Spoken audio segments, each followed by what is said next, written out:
తమ మాట విననందుకే జగన్మోహన్ రెడ్డి గారు ఎన్నికల్లో ఓడిపోయారంటూ తన సొంత సామాజిక వర్గానికి చెందిన వాళ్ళు కానివ్వండి, లేకపోతే కొంతమంది వైసీపీ నేతలైతే ఆరోపిస్తున్నారు.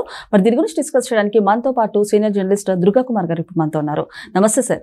నమస్కారం. మా ఇందు మన ఉల్ఫ్ వీక్షకులు సార్, మరి ఇవాళ జగన్మోహన్ రెడ్డి గారు తమ మాట విననందుకే ఆయన ఎన్నికల్లో ఓడిపోయారంటూ తన సొంత సామాజిక వర్గానికి చెందిన వ్యక్తులు కానివ్వండి, వైసీపీ నేతలు కానివ్వండి, కొంతమంది మాజీ ఎమ్మెల్యేలు కూడా ఆరోపిస్తున్నారు. అండ్ అలాగే వాలంటీర్ల వల్లనే కూడా వైసీపీ పార్టీ ఓడిపోయిందంటూ కూడా చెప్తున్నారు. ఏమంటారు సార్ దీని గురించి? మాట వింటే ఆయన జగన్మోహన్ రెడ్డి కాడమ్మా. ఆయనకి 50 మంది సలహాదారులు కూడా ఉన్నారు. మరి 50 మంది సలహాదారులు ఉండి 151 స్థానాల నుంచి 11 స్థానాలకు వచ్చాడంటే మరి రాకూడదు కదా. అంతమంది సలహాదారులు ఇంతవరకు ఏ ముఖ్యమంత్రి భారతదేశ చరిత్రలో కూడా పెట్టుకుని ఉండరు. ఆయన సామాజిక వర్గానికి చెందిన వాళ్ళు, ఆయనకు కావాల్సిన వాళ్ళందరినీ ఆ పదవుల్లో పెట్టాడే తప్ప వాళ్ళు ఇచ్చే సలహాలు లేవు, ఈయన పాటిచ్చే సలహాలు అంతకన్నా లేవు. ఆయన మనసులో ఏది ఉంటే అదే చేస్తాడు తప్ప ఎవరు సలహా వినడు. ఆయన ఏమనుకున్నాడంటే వాలంటీర్ల వ్యవస్థ పెట్టడం వలన తను డైరెక్ట్ గా తన సొంత డబ్బుని ప్రజల్లో పంపిణీ చేస్తున్నాననే భావన కలుగుతుంది, నన్ను అందరూ ఎన్నుకుంటారు. అందుకే ఆయన చెప్పాడు 175కి 175 సీట్లు గెలుస్తానని. అంత విశ్వాసం ఏ ముఖ్యమంత్రికి కూడా ఉండదు. ఏదైనా 175లో 160 140 గెలుస్తామని చెప్పగలుగుతారే తప్ప 100% గెలవటం అంటే ప్రజాస్వామ్యంలో అది ఇక్కడ సాధ్యం కాదు. కనీసం ఒక 10% అయినా ప్రతిపక్షాలకి వెళ్తే ఎవరు ఉన్నా కూడా.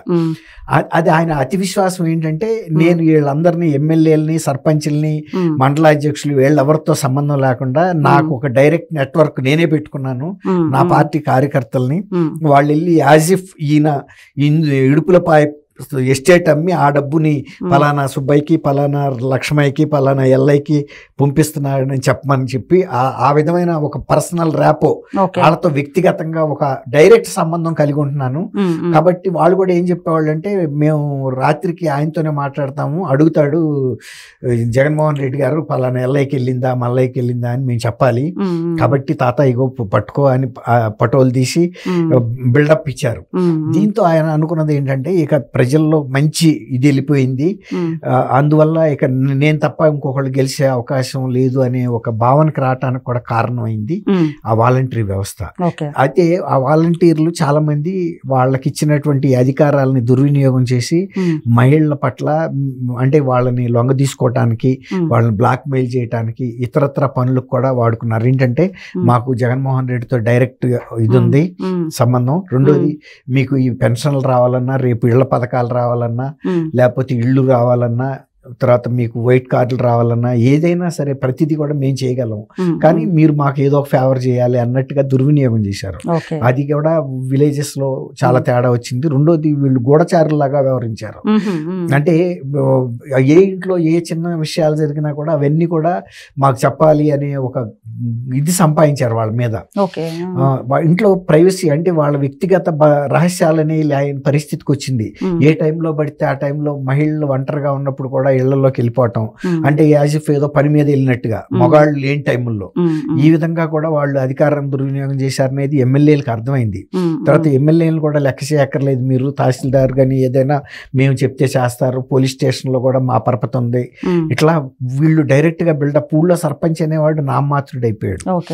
ఇట్లా జగన్మోహన్ రెడ్డి గారు చేసిన కొన్ని పనుల వలన కొంత ఫీడ్బ్యాక్ ఇచ్చారు కొందరు. ఇప్పుడు నరసరావుపేట ఎక్స్ఎమ్మెల్యే గోపిరెడ్డి శ్రీనివాసరెడ్డి డాక్టర్, ఆయన కొంత సన్నిహితం ఉంది. తర్వాత ఆయన కూడా ఈయనకి ఫ్యానల్ ఆఫ్ డాక్టర్స్ లో సలహాదారు, చెప్పినా కానీ ఆయన వినలేదు. సరే, ఇంకొకసారి పొలిటికల్ పార్టీస్ లో చూసుకుంటే కనుక ప్రత్యర్థుల దగ్గర నుంచి వ్యతిరేకత వస్తుంది, లేకపోతే అపోనెంట్ పార్టీస్ దగ్గర నుంచి వ్యతిరేకత వస్తుంది. అలాంటిది ఇప్పుడు వైసీపీ చూసుకుంటే సొంత సామాజిక వర్గం నుంచి కానివ్వండి, సొంత వైసీపీ నేతల దగ్గర నుంచి అపోజిషన్ వస్తుంది. అంటే ఏ స్థాయికి జగన్మోహన్ రెడ్డి గారు దిగజారిపోయారు అని చెప్పేసి అంటారు మామూలుగా. అవును, ఇప్పుడు వాళ్ళ సొంత సామాజిక వర్గం అయినా కూడా వాళ్ళకి సమాజంలో ఇంత అంత విలువ ఉంటుంది కదమ్మా. అలాంటప్పుడు ఈయన చేసిన పనుల మూలన కూడా సామాజిక వర్గం తలొంచుకునే పరిస్థితికి వచ్చింది.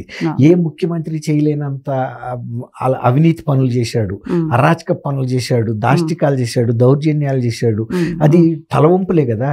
ఇప్పుడు ఆ సామాజిక వర్గం అంటూ ఒక ప్రతిష్ట ఉంటుంది. అంతకుముందు అనేక మంది అదే సామాజిక వర్గం నుంచి ముఖ్యమంత్రులుగా అయిన చరిత్ర ఆంధ్రప్రదేశ్కి ఉంది, ఉమ్మడి రాష్ట్రం రాష్ట్రానికి. మరి అప్పుడు ఎవరు కూడా అట్లాంటి అప్రదిష్ట తెచ్చుకోలేదు. తర్వాత ఈయన ఈ సలహాదారులందరినీ నియమించుకున్నది కూడా ఎక్కువ 95% ఆయన సామాజిక వర్గమే. దీని మూలాన కూడా ప్రజల్లో ఒక ఈర్ష్యా ద్వేషాలు వచ్చినాయి, ఇతను చాలా పక్షపాతంతో వ్యవహరించాడని. మరి వాళ్ళ అధికారం పోయిన తర్వాత వాళ్ళ సమాజంలో తలెత్తుకోవాలంటే ఇతను చేసిన తప్పులకి వాళ్ళకి జరిగిన మేలేం లేదు పెద్దగా. ఏదో క్వార్టరీలో విజయసాయి రెడ్డి చెప్పినట్టు ఆయన చుట్టుపక్కల వాళ్ళు లాభపడ్డారే గానీ మొత్తం సామాజిక వర్గం ఏం లాభపడలేదు. అందరితో పాటు వాళ్ళు కూడా కష్ట నష్టాలు పడ్డారు. కానీ ఇవాళ అందరి దృష్టిలో వాళ్ళు ఒక దోషులుగా అయ్యారు. అంటే పలానా జగన్మోహన్ రెడ్డి సామాజిక వర్గానికి చెందిన వ్యక్తులు అన్నట్టు వెలివేసినట్టు చూస్తున్నారు మొత్తం సమాజం.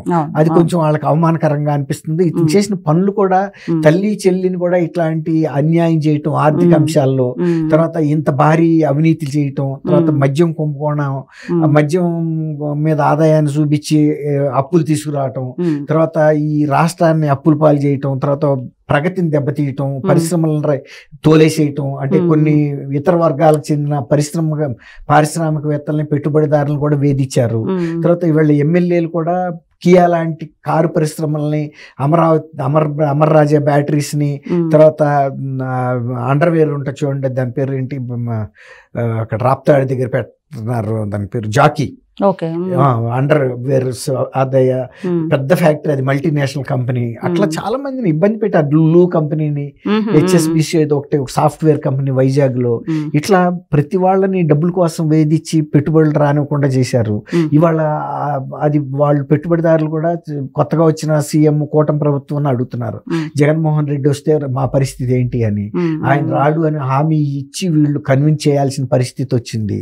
అందువల్ల సామాజిక వర్గంలో ఇప్పుడు ఎవరైనా ముందు ఏడాది అయిపోతున్నా కూడా అసలు ఓటమికి ప్రధానమైన కారణాలు ఏంటనేది ఆయన సమీక్షించుకోకుండా ఎవరి మీదో నిందేస్తున్నాడు. ఇంకా వాళ్ళు తప్పుడు హామీలు ఇచ్చారు, నువ్వు అంతకన్నా పెద్ద తప్పుడు హామీలు ఇచ్చి వచ్చావు, మద్యపాన నిషేధం, సంపూర్ణ మద్యపాన నిషేధం పెడతాను, ఇంకా పైగా దాని ఆదాయం మీద కూడా అప్పులు తెచ్చావు. తర్వాత నీ అంతటి నువ్వు ఒక గుడంబ, అంటే నాటుసారా అంటారు ఆంధ్రాలో, నాటుసారాలు కాసి దానికి రంగులేసి లేబుల్స్ చేసి పెద్ద పెద్ద రేట్లకు అమ్మి ప్రజల ఆరోగ్యాలతో ఆడుకున్నావు, చాలా మంది చచ్చిపోయారు. ఇప్పుడు దీని మూలన ఏమిటి, సొంత పార్టీలో ఉండే నాయకులు అసలు ఈ పార్టీకి భవిష్యత్తు లేకుండా చేసి కూడా ఇంకా ఇతరుల మీద నిందలేస్తున్నాడు. తర్వాత ఈ అల్లరి కార్యక్రమాలు చేస్తున్నారు రైతుల పరామర్శ పేరుతో. ఏ పర్యటనకి వెళ్ళినా అక్కడ గొడవ సృష్టిస్తున్నారు.